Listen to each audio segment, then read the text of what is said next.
온 세상 이기네. 믿음이 이기네. 믿음이 이기네. 주의 썰을 믿음이 온 세상 이기네.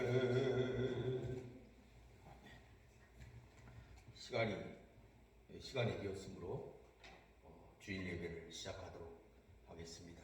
다 같이 묵도하시겠습니다.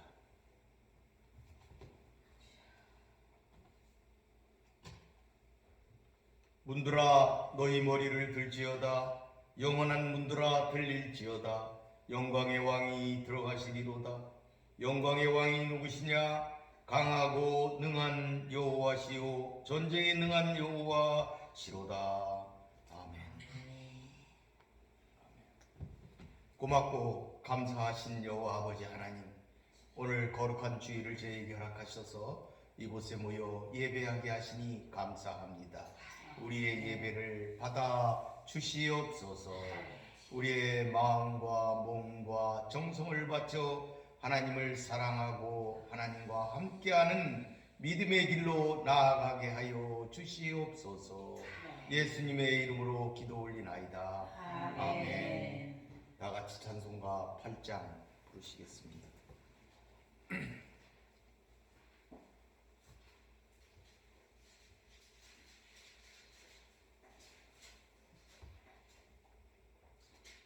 거룩 거룩 거룩 존귀하신 주님, 일어나지 모래 뷰를 찬송하리.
사도신경으로 우리의 신앙을 고백하겠습니다.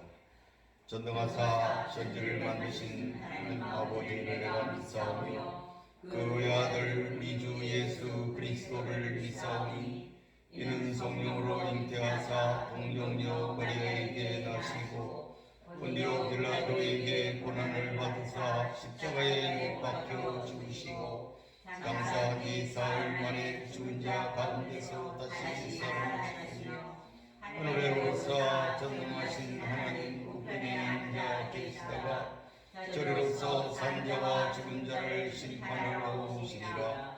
성령을 믿사오며 거룩한 공유와 성부가 서로 교통하는 것과 죄를 사하여 주시는 것과 몸이 다시 사는 것과 영원히 사는 것을 믿사옵나이다. 아멘. 찬송 80장 하시겠습니다. 이 찬송 부르신 후에 우리 최양수 권사님 기도해 주시겠습니다. 80장입니다.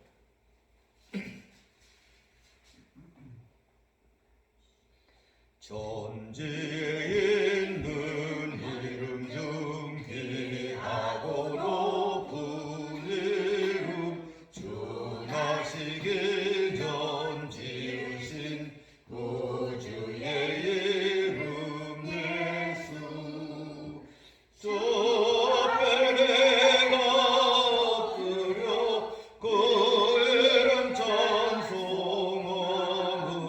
내 귀에 들린 말씀 중 귀하신 이름 예수 주 십자가에 달릴 때 명패의 수인대로 저 유대인의 왕이요 곧 우리 왕이시라. 주 앞에 내가 엎드려 그 이름 찬송하면 내 귀에 들린 말씀 중 귀하신 이름 예수 지금도 살아계셔서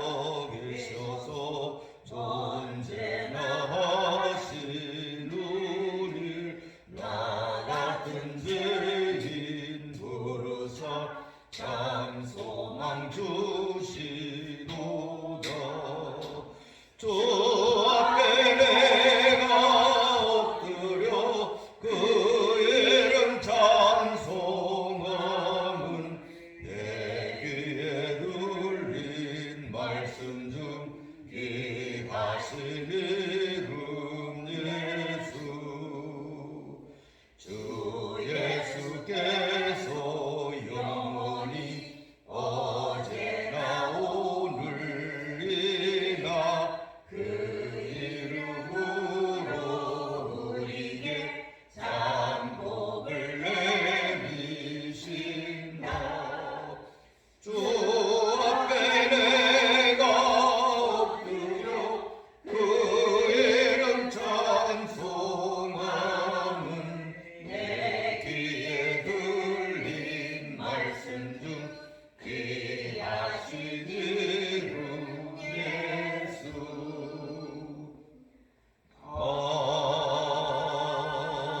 아멘. 최양수 권사님 기도해 주시겠습니다.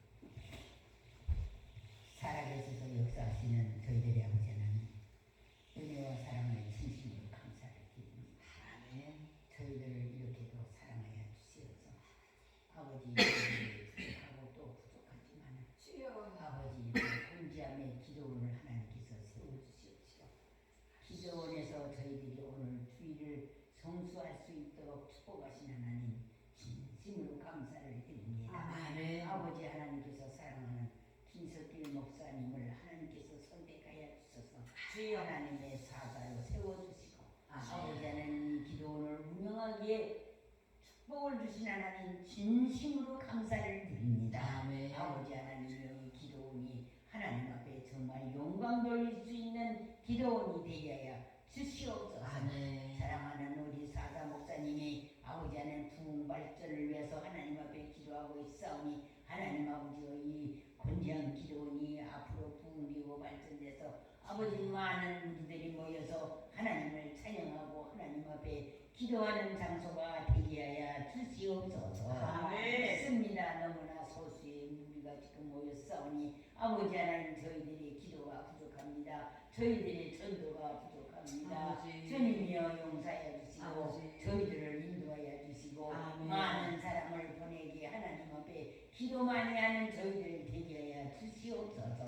저희들의 기도를 하나님이 들어주시고 응답하여 주시옵기를 간절히 바라고 원하고 기도드리옵나이다.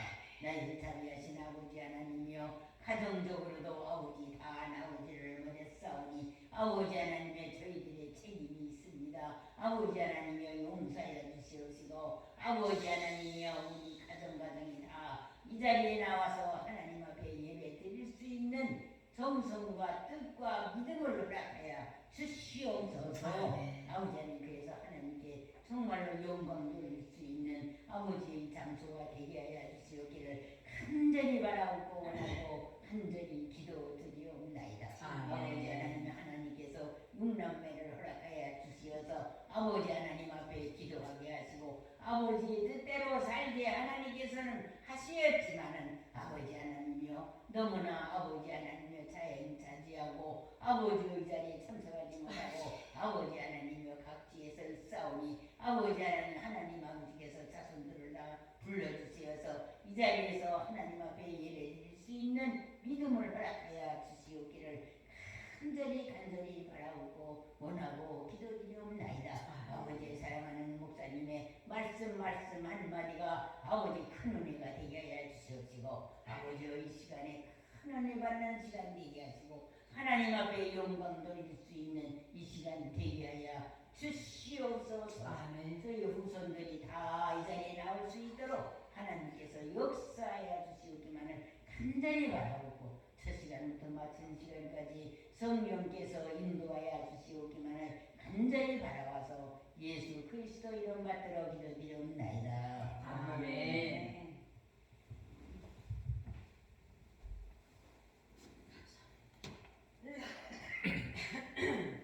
오늘 말씀은 요한복음 8장입니다. 요한복음 8장 31절에서부터 36절까지 보도록 하겠습니다. 요한복음 8장 31절에서부터 36절까지입니다.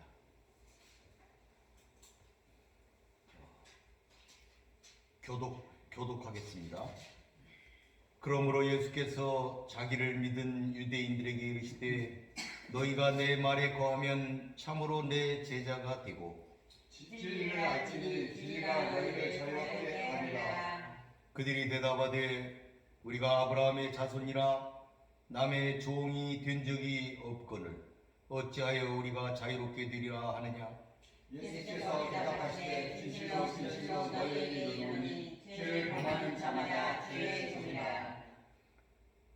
종은 영원히 집에 거하지 못하되 아들은 영원히 거하나니 그러므로 아들이 너희를 자유롭게 하면 너희가 참으로 자유로우리라.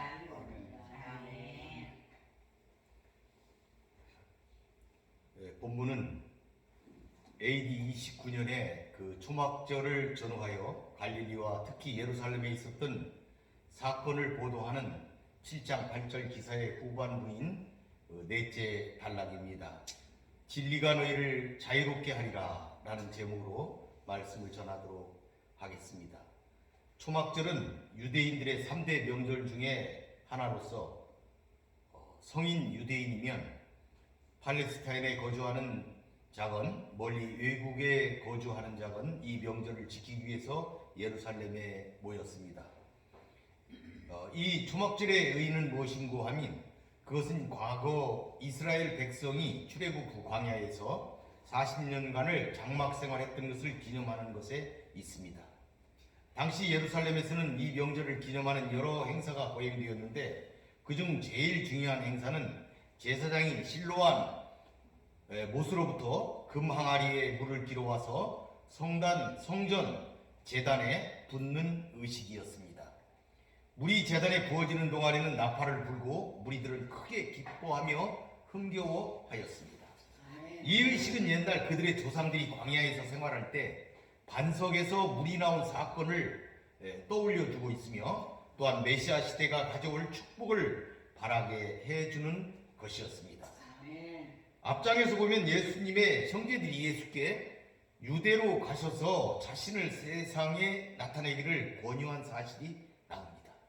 당시 예루살렘은 평소 인구가 3, 4만 명에 불과하다가도 이렇게 큰 명절이 되면 팔레스타인 각지와 세계에 흩어져 있던 디아스포라 유대인들이 순례객으로 몰려들어 인구가 무려 2, 300만까지 늘어날 정도가 되었다고 하니 예수님의 형제들은 예수께서 예루살렘에 올라가셔서 능력과 권세로 자신을 세상에 나타내시면 수많은 추종자들을 얻게 될 것이므로 정치적인 큰 성공을 거두게 될 것을 의심치 않았기 때문에 형님인 예수님을 예루살렘으로 올라가도록 권고하고 있는 것을 우리가 볼 수가 있었습니다. 그들은 예수님이 하나님이신 것과 사역의 본질이 무엇인지 알지 못했기 때문에 갈릴리 시골에서 자신을 숨기며 사역하실 것이 아니라 예루살렘으로 가서 자신을 나타내시라고 요구한 것입니다. 그러나 예수님은 형제들의 이러한 요구를 거부하시고 일단 예루살렘에 올라가시는 것을 유보하셨다가 은밀하게 예루살렘으로 올라가셨습니다. 예수님은 그곳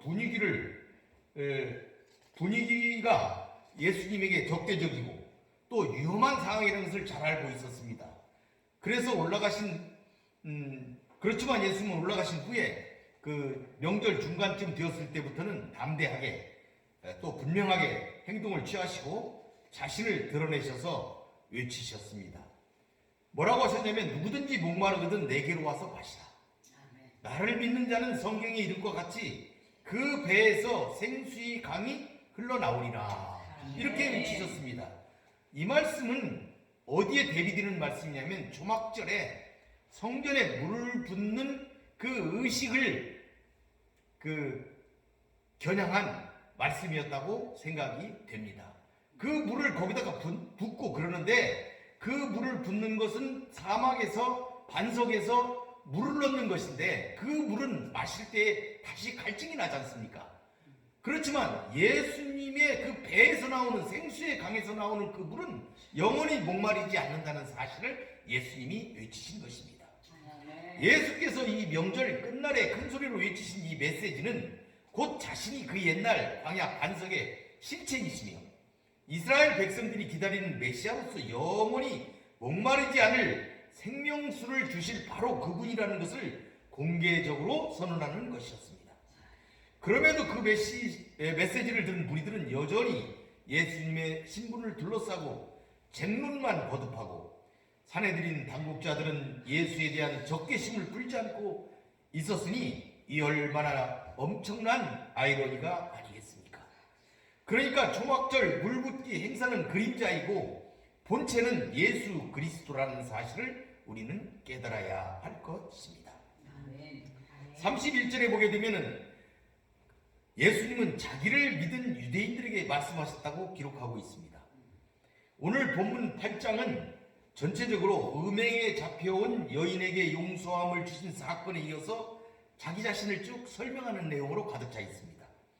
자신은 세상에 비치고 위에서 왔다는 그 신적인 초월서, 그리고 성부 하나님이 보여주신 대로 행하고 말씀하신다는 사역의 종속성, 또 하나님과 늘 함께하며 행한다는 일치성에 대한 예수님의 말씀을 보도하고 있는데 그들 중에 많은 사람이 이 같은 것을 믿었다고 기록하고 있습니다.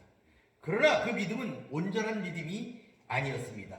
그래서 예수님은 그들에게 진리에 의한 죄로부터의 자유를 선언하고 그것을 말씀하고 계신 것을 우리가 볼 수가 있습니다. 예수님께서는 먼저 사람이 당신의 말에 거하면 진리를 알게 되고 그 진리가 그를 자유케 하리라고 선언하셨습니다. 이는 물론 당신이 선포한 대로 당신을 구주로 믿으면 죄의 정죄에서 해방되어 구원을 얻게 되리라는 말씀이었습니다. 그러나 영적 무지에 사로잡혀 있던 당시 유대인들이 예수님의 이 말씀을 이해하리 만무했습니다. 그래서 예수님은 죄를 범하는 자마다 죄의 종이라고 선언하시며 오직 하나님의 아들로서 무죄하신 당신만이 그들을 자유케 하실 수 있다고 상세히 풀어서 설명하고 있습니다. 여기에 보면은 내 말에 거하면 참 내 제자가 되고 이렇게 얘기를 했어요. 이 본절에서 예수님의 참된 제자가 되는 비결이 제시가 되는 겁니다.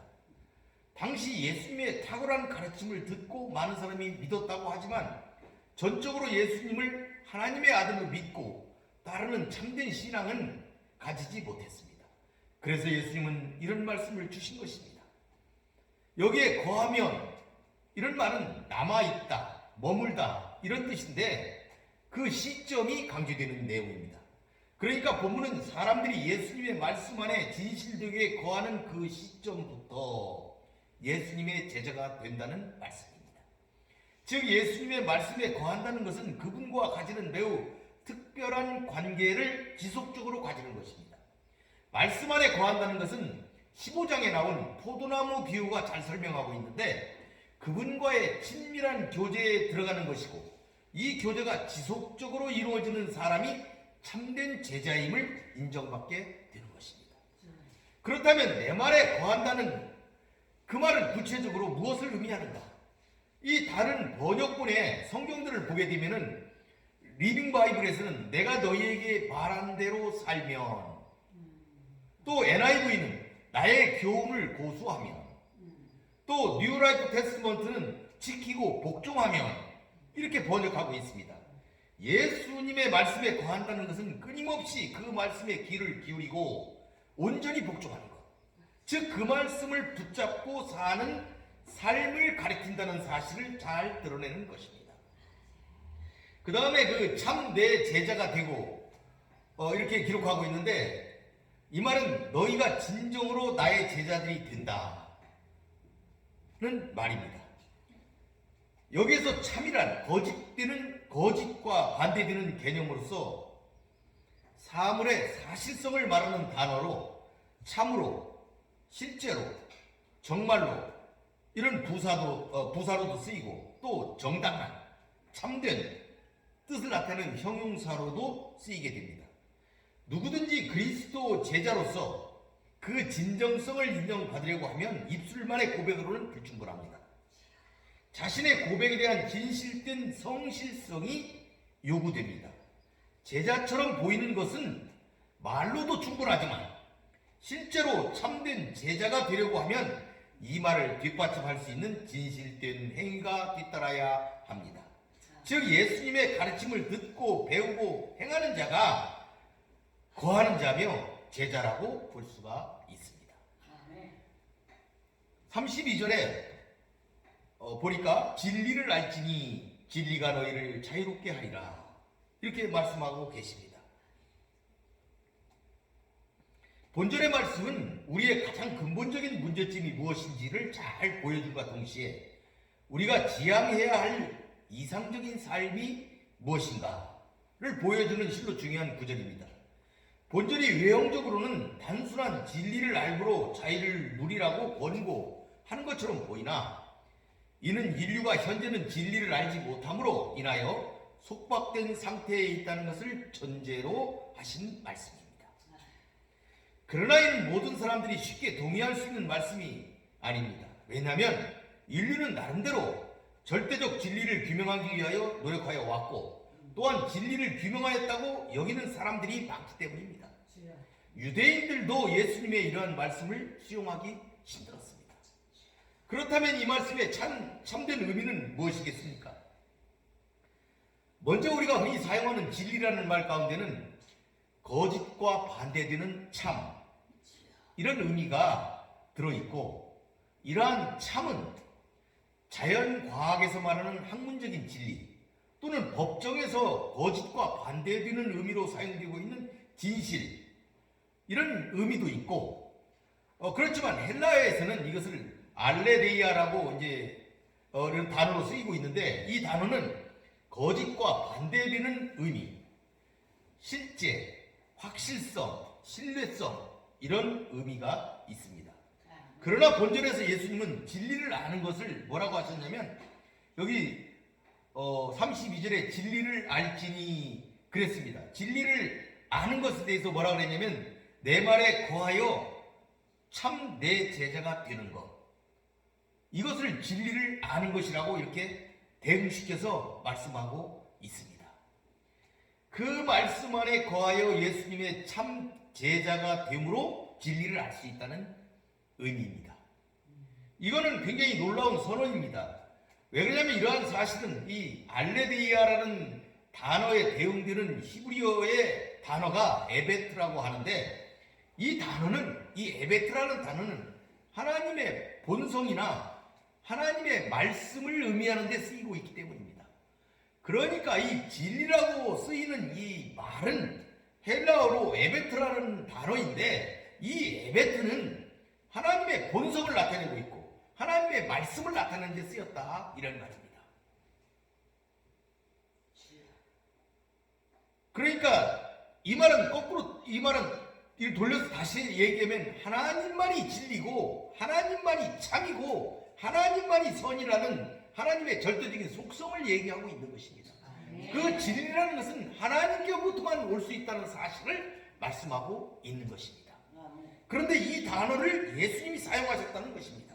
그래서 예수님은 놀랍게도 이 단어를 사용해서 자신의 말씀이 하나님의 말씀이다, 내 말은 진리다, 이렇게 얘기를 했다는 얘기는 내 말은 하나님의 말씀이라는 사실이죠. 이거는 하나님의 말씀과 동일한 진리의 말씀이고 더 나아가 자신이 진리 그 자체임을 선포하신 것입니다. 그러니까 놀라운 선언이라고 말씀드리는 것입니다.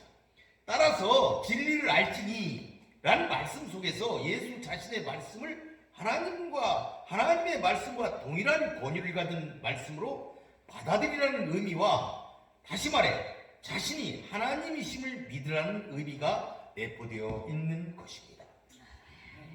이러한 사실은 알지니 이런 표현에서도 드러납니다. 단순히 머리로 안다든지 습득한다는 정도의 의미가 아니라 경험함으로 체득한다라는 이 보다 적극적인 의미를 알지니는 가지고 있는데, 그래서 진리를 알지니라는 이 말씀은 어떤 객관적인 사실을 머리로만 이해하는 정도의 문제가 아니고, 이것은 예수의 진리의 말씀과 진리이신 예수님 그 자신을 보다 직접적이고 인격적인 교류를 통해서 각자의 삶에 수용하라는 의미를 가진 것이라고 볼 수가 있는 것이며, 이러한 자만이 진정한 자유를 누릴 수 있다는 말씀입니다. 그렇다면 이 자유는 무엇입니까?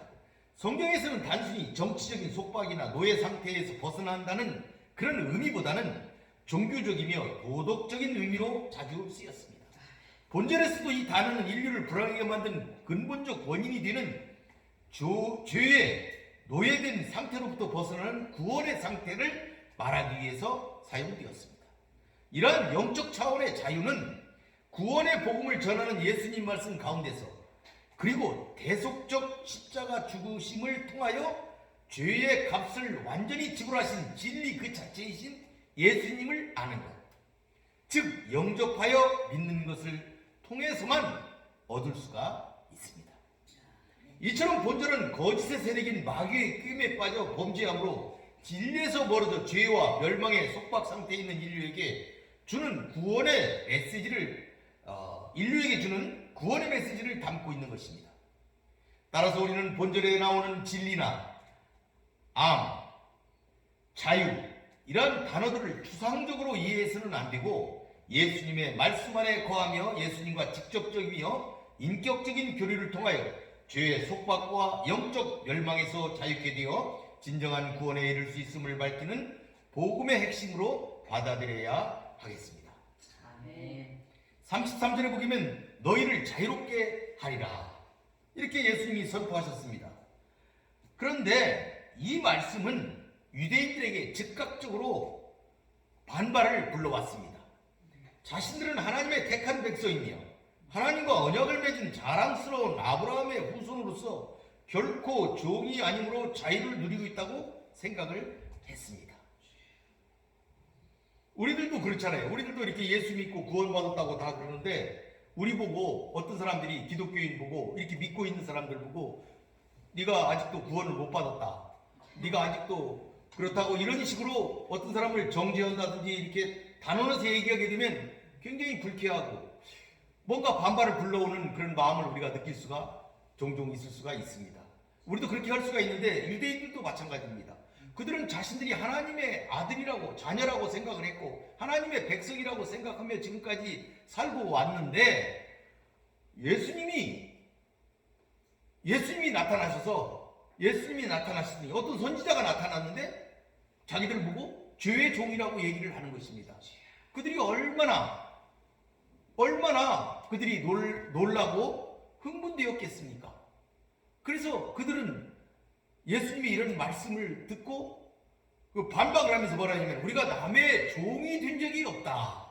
이렇게 그들은 말을 하고 있습니다. 이 원문대로 이 부분을 번역하면 그리고 우리가 일찍이 종이 되거나 예속된 적이 결코 없었다. 이런 말이 되겠습니다. 그들은 이렇게 말을 했어요. 사실 그들은 역사적으로 볼 때 아수르나 바벨론, 바사, 헬라, 애굽, 시리아 이런 왕들에게 복속되었었고 당시에도 로마의 속국으로 그들의 지배를 받는 처지가 있었으니 자유가 없다고 해도 그들은 그것을 변명할 수는 없었을 것입니다. 그렇지만 그들은 다른 의미로 이것을 받아들이고 있었기 때문에 이런 주장을 하고 있는 것입니다. 이러한 주장 속에서 우리는 자유에 대한 그들의 이해가 어떤 것이었는지를 발견할 수가 있는데 그들은 자유를 정치적인 측면에서의 자유가 아니고 종교적 입장에서 이해하고 있었음이 분명합니다. 비록 국력이 쇠퇴하여 주변 열강들에 의해 이스라엘이 정치적 억압을 종종 받기는 했어도 여호와를 섬기는 그들의 신앙과 종교는 누구에게도 빼앗기지 않았기에 그들은 이렇게 말할 수가 있었습니다. 종이 된 적이는 어떤 사람에게도 종이 된 적이 없었음을 강조적으로 나타내는 건데 비록 그들이 진정한 자유에 이르는 길에 무지하기는 하였으나 종교적 순수성을 지키기 위한 노력은 평가받을 만한 일이었다고 볼 수가 있을 것 같습니다. 그러나 분명한 것은 자유에 대한 그들의 이 같은 관점은 종교적, 민족적 순수성을 지키는 면을 의미하는 것일 뿐 실제로 그 이면에 있는 영적인 자유는 알지 못하고 있었기 때문에 예수님께서는 진정한 자유와 관련한 이들의 영적 무지를 34절 이하에서 구체적으로 지적해 주시고 계시는 것입니다. 34절에 보게 되면 죄를 범하는 자마다 주의 종이라 이렇게 말씀하고 계십니다. 진리와 자유와의 관계에 대한 예수님의 위대한 선포에 대하여 유대인들은 자신들이 종이 아니므로 자유케 될 필요가 없다는 논리로 맞섰습니다. 그러나 죄의 노예로서 영적으로 억압된 생활을 하는 자신들의 현실을 바로 바라보지 못한 것이므로 예수님께서는 자신이 말씀하신 종의 의무가 무엇인지를 밝히셨습니다. 그리고 종의 신분에서 벗어나 자유케 하는 일은 하나님의 아들인 자신만이 할 수 있는 것이라는 것을 35절 6절에 말씀하고 계십니다. 이는 당시 선민의식과 율법주의에 젖어 있는 유대인들의 사고로서는 이해하기 어려운 것일 뿐 아니라 기독교의 핵심 진리를 보여주는 것으로 예수께서는 이 말씀의 중요성을 밝히기 위해서 진실로 너희에게 이른다. 이런 말씀으로 서두에 반복적으로 진실로 아멘 하시면서 그들에게 말씀하신 것입니다. 여기에 죄를 범하는 자 이렇게 얘기를 했는데 이거는 종의 개념을 새롭게 제시하는 언어입니다. 이 종의 개념이 죄를 범하는 자다 이런 말입니다.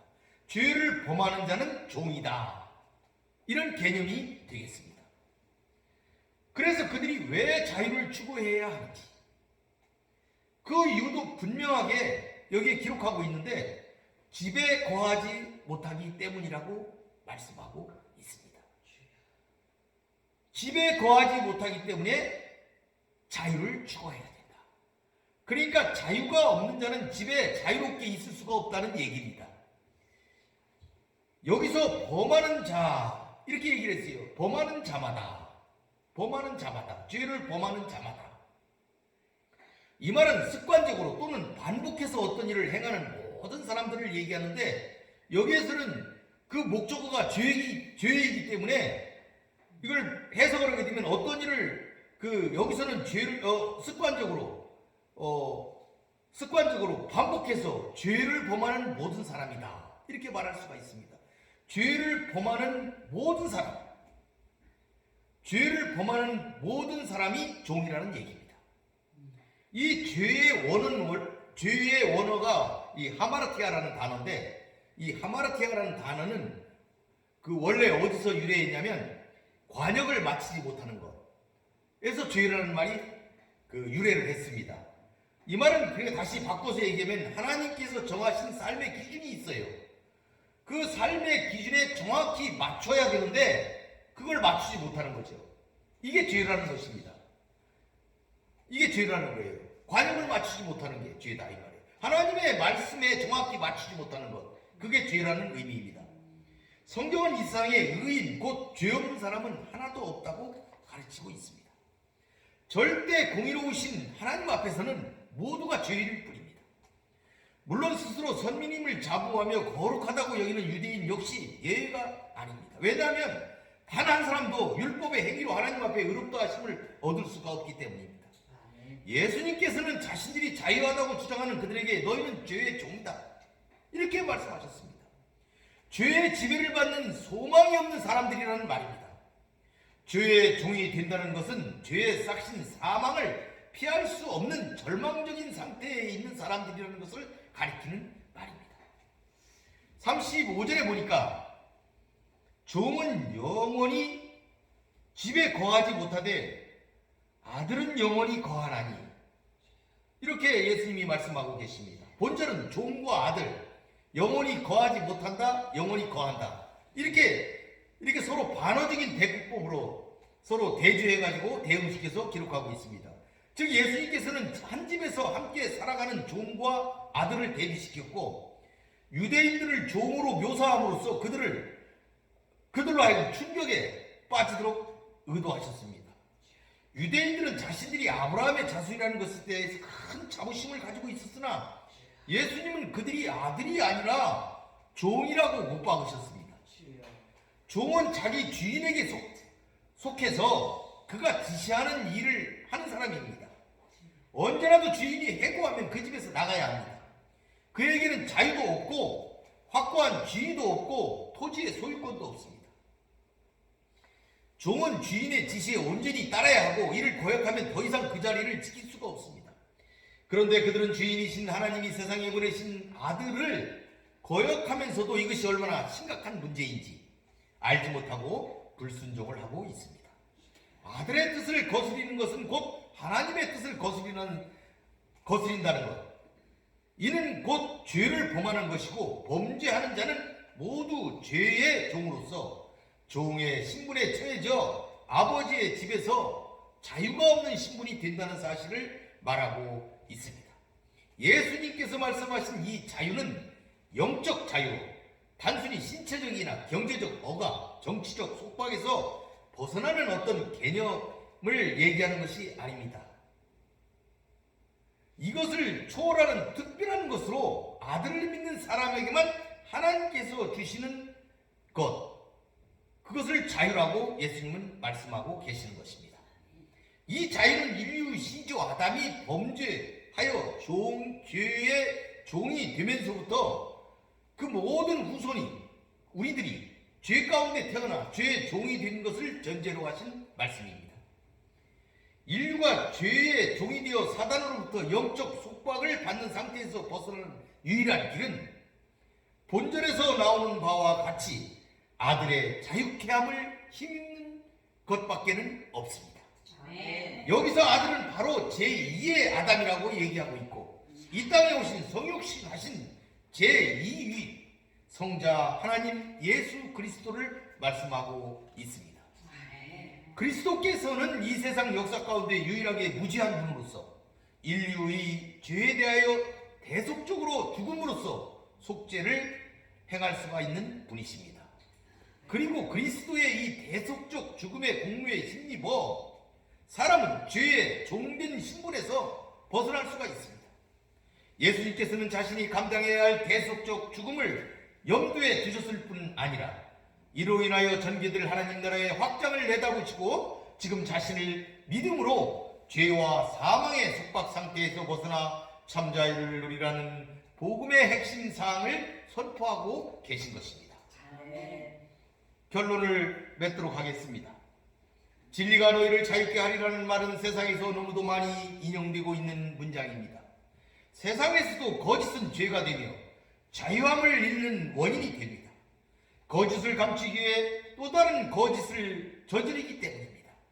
그들은 거짓이 아닌 참만이 자신과 세상을 자유케 한다는 사실을 알기에 진리를 자신들이 믿는 사상과 행위의 진실성이나 체계로 다양하게 해석하며 학습하고 있습니다. 그러나 우리는 이 진리가 원어적으로 하나님의 본성이나 말씀을 의미한다는 사실을 유념하여야 합니다. 하나님만이 참이시며 진리시기 때문입니다.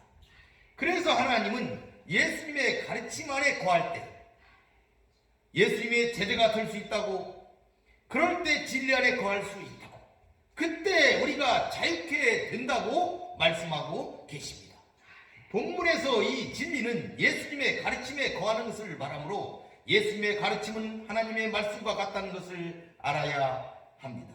왜냐하면 예수님은 하나님의 아들이신 그리스도이시며 언제나 아버지의 일을 하시기 때문이며 보고 들으신 것만 말씀하시고 행하시고 가르치시기 때문입니다. 사도 요한은 예수 그리스도가 하나님의 아들이신과 예수를 믿고 그 이름을 힘입어 우리로 생명을 얻게 하기 위하여 이 말씀을 기록했다고 기록하고 있습니다. 그러므로 우리는 언제나 진리 안에 거하는 것이 예수 안에 거하는 것임을 깨닫고 언제나 본질을 잃지 말아야 되겠습니다. 빈번하게 진행되는 종교 행사의 형식 속에서도 예수 그리스도를 외면하는 오류에 대해 경각심을 가져야 합니다. 모든 것에 존재하시는 주인이신 예수님의 본체를 바라보아야 할 것입니다. 늘 주님 안에서 자유함을 누리시는 성도 여러분이 되시기를 축원드리겠습니다. 오늘 이 말씀을 의지해서 우리가 잠깐 기도하도록 하겠습니다. 다 같이 각자 조용히 한 2분만 기도하도록 하겠습니다.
찬송가 267장 부르시면서 준비하신 586장입니다. 586장 부르시면서 준비하신 헌금 드리도록 하겠습니다. 586장입니다.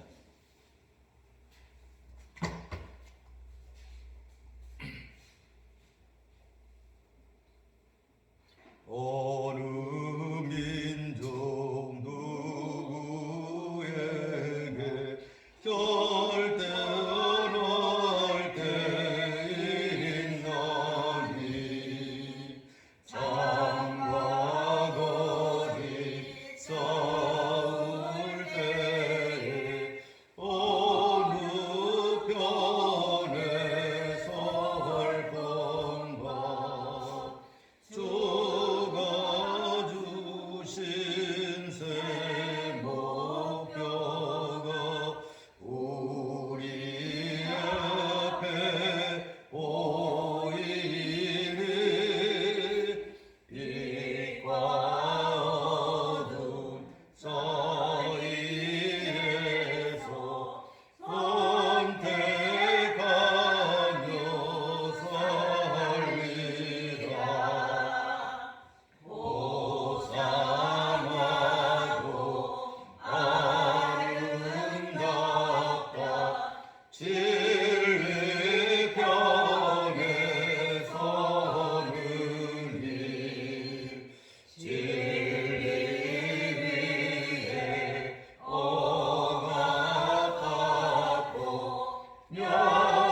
연합니다.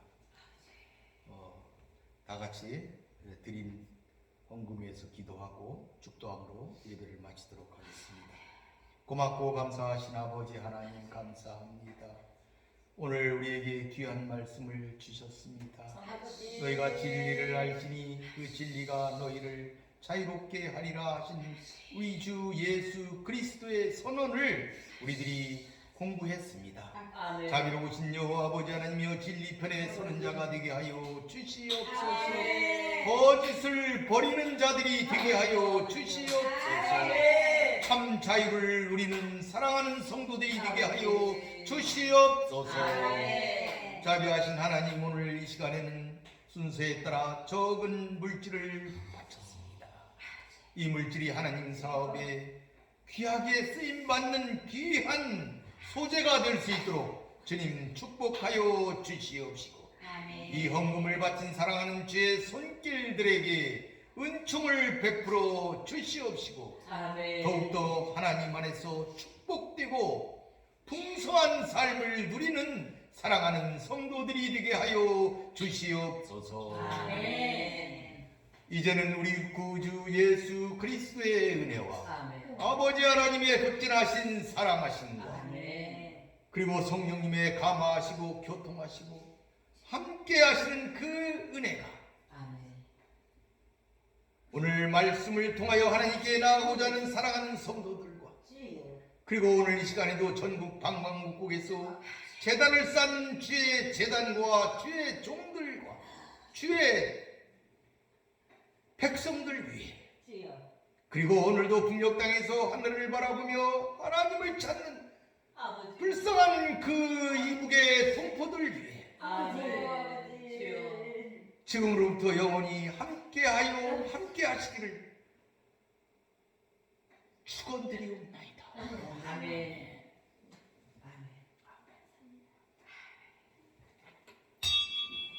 예배를 마치도록 하겠습니다.